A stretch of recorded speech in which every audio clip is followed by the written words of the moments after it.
আমি আজকে এই জেলার সন্দেশখালীতে কর্মসূচিতে এসেছিলাম।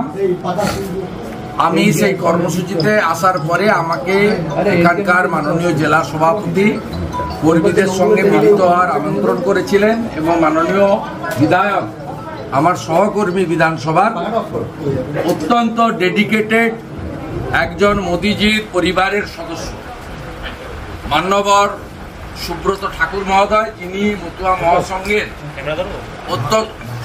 মহাসংঘের তিনি একজন শ্রদ্ধাস্পদ ঠাকুর। তিনি আমাকে তার বাড়িতে আমন্ত্রণ করেছিলেন, চায়ের আমন্ত্রণ।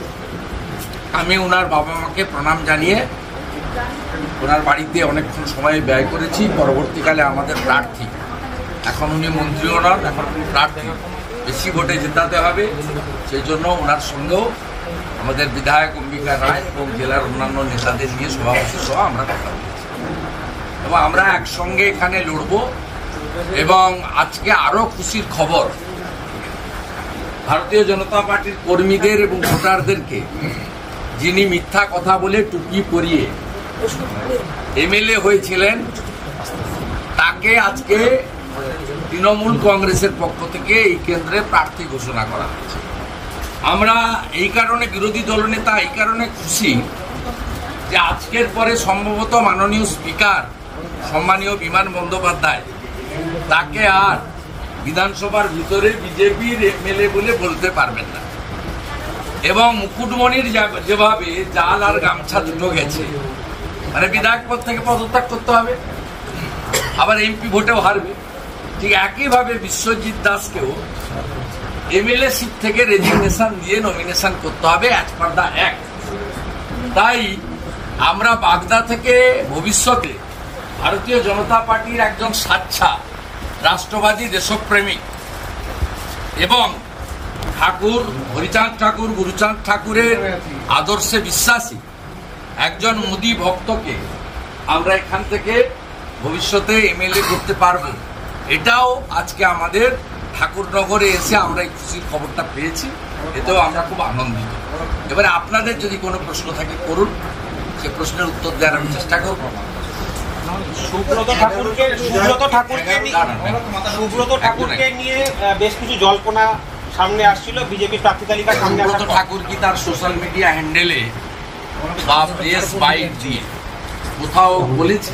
এই প্রশ্নটা মিডিয়া প্ল্যান্টেড বলে আমি মনে করি। মিডিয়া প্ল্যান্টেড কারণ মিডিয়ার একটা অংশ তারা চায় ঋষি ভাইপুর রাজত্বটা থাকুক, একটা অংশ, সব মিডিয়া। তারা আজকেও রটিয়েছিল অনেকে যোগ দিবে, মুখ করবে, মুখ করবে, কিন্তু আজকে তো ভারতীয় জনতা পার্টির কেউ কোথাও যায়নি। আর সুব্রত ঠাকুর মহোদয় তিনি একজন একনিষ্ঠ মোদী পরিবারের সদস্য। তিনি বিধানসভায় তার 3 বছরের যে পারফরমেন্স, এত ডিসিপ্লিন, উনার পরিবারের সহধর্মিনী অস্ট্রেলিয়ায় থাকেন, আপনারা জানেন, বাচ্চারা ওখানে থাকে, আগে বিদেশে যেতে হয়। তিনি বিরোধী দলনেতার কাছে স্পিকারকে চিঠি দিতে হয়, তিনি বিরোধী দলনেতাকে চিঠি দেওয়া মানে শুধু ইনফরমেশন নয়, অনুমতি নিয়ে যায়। এইরকম ডেডিকেটেড ডিসিপ্লিন বিজেপির এমএলএ এবং ওয়ার্কার হাতে গোনা আছে। অতএব it's a media planted, completely rumours, এর কোনো মানে গ্রাউন্ড রিয়েলিটি নেই।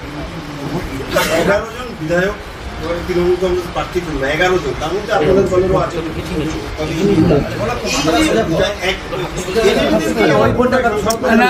আমাদের আনন্দ লাগছে, তৃণমূল শাসক দল তারা বলে বিজেপি বলে কিছু নেই, এমন 5 জনকে প্রার্থী করেছে যে 5 জনকে বিজেপি থেকে ভাঙিয়ে নিয়ে গিয়ে প্রার্থী করেছে।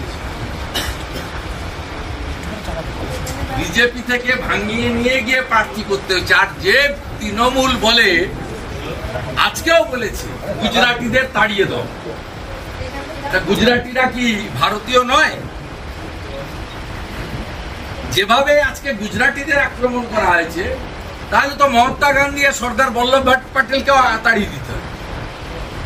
এবং সাথে সাথে যারা বাংলা বাংলা করে বলে, বিজেপিকে বহিরাগত বলে, তাদের প্রার্থী তালিকায় শত্রুঘ্ন সিনহা কীর্তি আজাদ, ইউসুফ পাঠান, এরা কোথাকার লোক আমরা এটা জানতে চাই।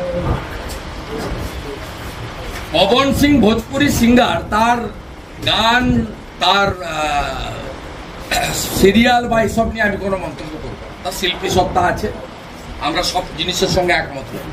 কিন্তু পবন সিং এর নাম আসার পরে বিহারি বিহারি বহিরাগত বলে ঝড় তুলেছিলেন যারা, তাতে পবন সিং নিজের নাম উইথড্র করে নিয়েছে, আপনারা দেখেছেন। তা আজকে শত্রুঘ্ন সিনহা, কীর্তি আজাদ এবং ইউসুফ পাঠান এরা কোন কালে বাঙালি হলো, এটা তোলামূলকে আমি জানতে চাই।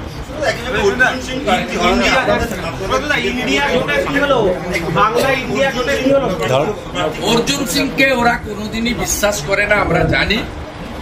কারণ অর্জুন সিং মহোদয় কার্যত ভয়ে ওদিকে গেছিলেন, এবং অর্জুন সিং মহোদয়কে আমি একাধিকবার বলেছি, আমাদের অনেক নেতার সঙ্গে তার যোগাযোগ ছিল, আমার সঙ্গে যোগাযোগ ছিল।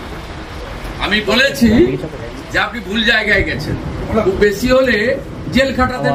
যখন 15 সালে মঞ্জুল কৃষ্ণ ঠাকুর শ্রদ্ধাস্পদ, এই পরিবারের সবচেয়ে বড়, আমাদের প্রত্যেকের প্রণম্য, তিনি যখন মন্ত্রিসভা থেকে পদত্যাগ করে সুব্রতকে প্রার্থী করেছিলেন বিজেপি, তারপরে শান্তনু ঠাকুরকে তো জেল খাটিয়েছে মমতা ব্যানার্জি, কিন্তু এই পরিবার তো আত্মসমর্পণ করেনি।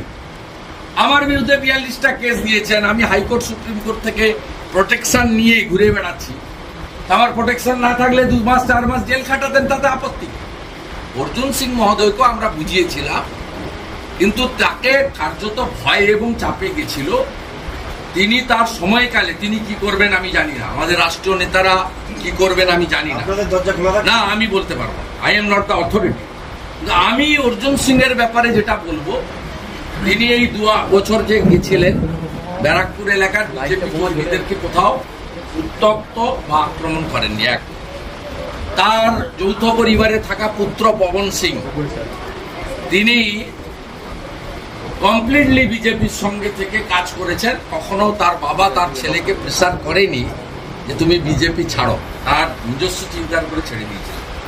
এবং আজকে আমি বলছি আপনাদের অকথিত তথ্য, দ্রৌপদী মুর্মু পশ্চিমবঙ্গ বিধানসভায় মোট 34 জন এমপি ভোট দিয়েছিলেন, একটাও বিজেপির এমপি ছিল না। বিজেপির এমপিরা দিল্লিতে ভোট দিয়েছিল। এখানে 33 জন রাজ্যসভা এবং লোকসভা মিলে টিএমসির এমএলএ এমপিরা ভোট দিয়েছিল, আর একজন এইচ খান চৌধুরী মানে ডালুবাবু, তিনি এখানে ভোট দিয়েছিলেন। তাতে 34টা ভোটই আমাদের বিরোধী প্রার্থী যশবন্ত সিং এর পাওয়ার কথা, কিন্তু 2টো ভোট বাতিল হয়েছিল। সবাই জানেন, আমার আজকে আমি বলতে চাই না, সবাই জানে কার 2টো ভোট বাতিল হয়েছে। 2টো ভোট দ্রৌপদী মুর্মু পেয়েছিলেন, তার মধ্যে একটা অর্জুন সিং এর ছিল। বাকি অর্জুন সিং কি সিদ্ধান্ত নেবেন, দল তাকে গ্রহণ করবে কিনা, এগুলো কেন্দ্রীয় নেতৃত্বের বিষয়, এটাতে আমার কোনো রোল নেই। কিন্তু অর্জুন সিং আজকে বুঝতে পারছেন যে তৃণমূল কংগ্রেস প্রয়োজন হলে অনেককেই ব্যবহার করে ছুঁড়ে ফেলে দেয়। তাই কোনো কিছু পাওয়ার লোভে ক্ষণিকের জন্য তৃণমূল কংগ্রেস নামক একটি ফ্রড, চিটিংবাজ, ফেরেববাজ, 420 যত রকম চুরি আছে, চুরিতে মাস্টার ডিগ্রি করা, মা বোনেদের ইজ্জত লুণ্ঠন করা, শাহজাহানদের পার্টি, এই পার্টিতে দয়া করে নাম লেখানোর আগে একবার নয় 50 বার ভেবে নাম